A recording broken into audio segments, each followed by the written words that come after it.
Un rapport de l'ONU a mis en garde contre des températures records cette année, affirmant qu'avec le changement climatique rendant les vagues de chaleur plus dangereuses que jamais, des mesures résolues doivent être prises dès maintenant pour éviter d'éventuelles catastrophes de chaleur récurrentes. Le rapport conjoint publié par le Bureau des Nations Unies pour la coordination des affaires humanitaires, OCHA, et la Fédération internationale des sociétés de la Croix-Rouge et du Croissant-Rouge, intitulé Forte chaleur, se préparer aux futures vagues de chaleur, souligne que la priorité urgente doit être des investissements importants et continus pour atténuer le changement climatique et soutenir l'adaptation à long terme des plus vulnérables. Dans ce contexte, Ali Chrou, un expert du climat, a déclaré que le Maroc n'est pas à l'abri de ces avertissements, expliquant que les régions chaudes et sèches sont les plus touchées, et le Maroc la moitié de ces régions sont comme ça, chaudes et sèches. Chrou a ajouté, dans une déclaration à Express, que la courbe graduelle que connaît le globe depuis environ 5 ans connaît une hausse des températures, notant que cette hausse,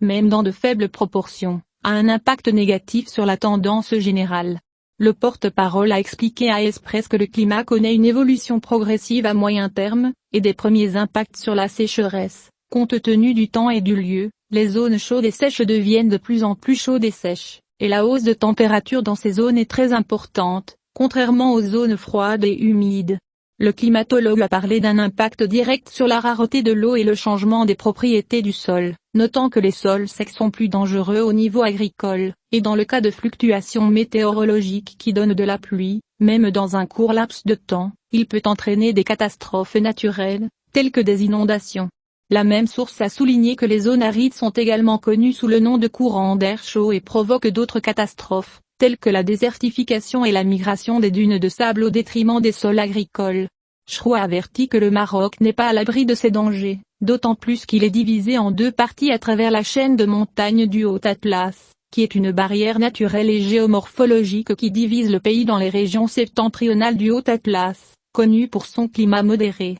Climat et de bonnes ressources en eau, profitant des courants d'air de l'ouest, et les régions du Haut-Atlas méridional, qui sont des régions semi-arides et sèches qui sont soufflées par des courants d'air chaud venant du sud.